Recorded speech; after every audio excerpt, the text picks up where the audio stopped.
Nous allons voir comment utiliser la peinture de vertice ou le Vertex Paint. Ce procédé va nous permettre de peindre directement notre objet dans la vue 3D. C'est-à-dire qu'on va assigner des couleurs à chaque vertice de l'objet. On aura un résultat qui sera proportionnel à la densité du maillage. On va commencer par passer en Vertex Paint. On va choisir le mode Textured dans la vue 3D. Et on remarque que notre objet est beaucoup trop clair. C'est dû au fait que l'énergie des lumières est beaucoup trop forte. On va réduire cette valeur. On va masquer ce cube. On resélectionne notre objet, on appuie sur T pour afficher la barre d'outils. On sélectionne une couleur et on peut commencer à peindre.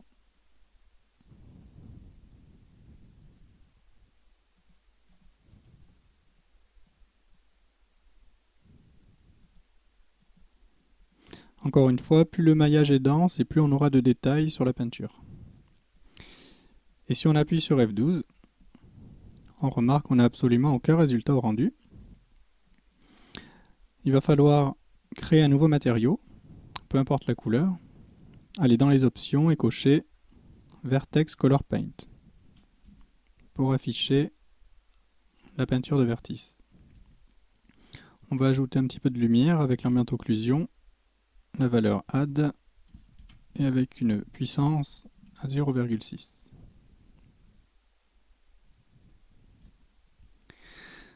Alors si on veut assigner la même couleur à tout son objet, alors il faudra faire attention si on déborde un petit peu, quelquefois les faces qui se trouvent derrière la zone que l'on a peinte pourront être coloriées de manière un petit peu étrange, il faudra faire attention.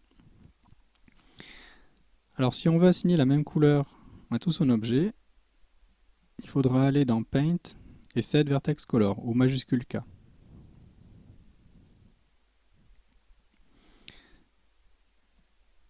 Et ensuite on peut continuer à peindre sans aucun problème. On a ici différents types de brosses. Ajouter, flouter pour flouter deux couleurs. Pour soustraire, pour assombrir. Celle qui est sélectionnée par défaut, pour peindre, pour éclaircir, pour multiplier, etc.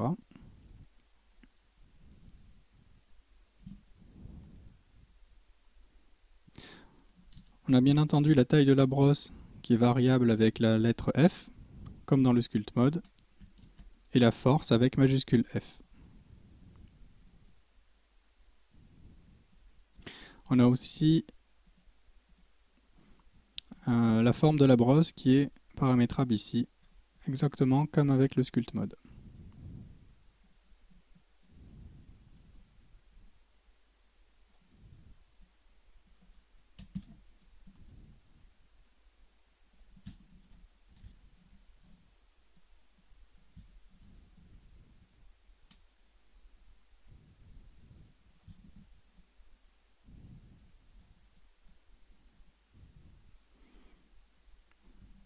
On aura bien évidemment plus de détails en coloriant la texture UV de notre maillage. Là, c'est un petit peu une solution de bricolage.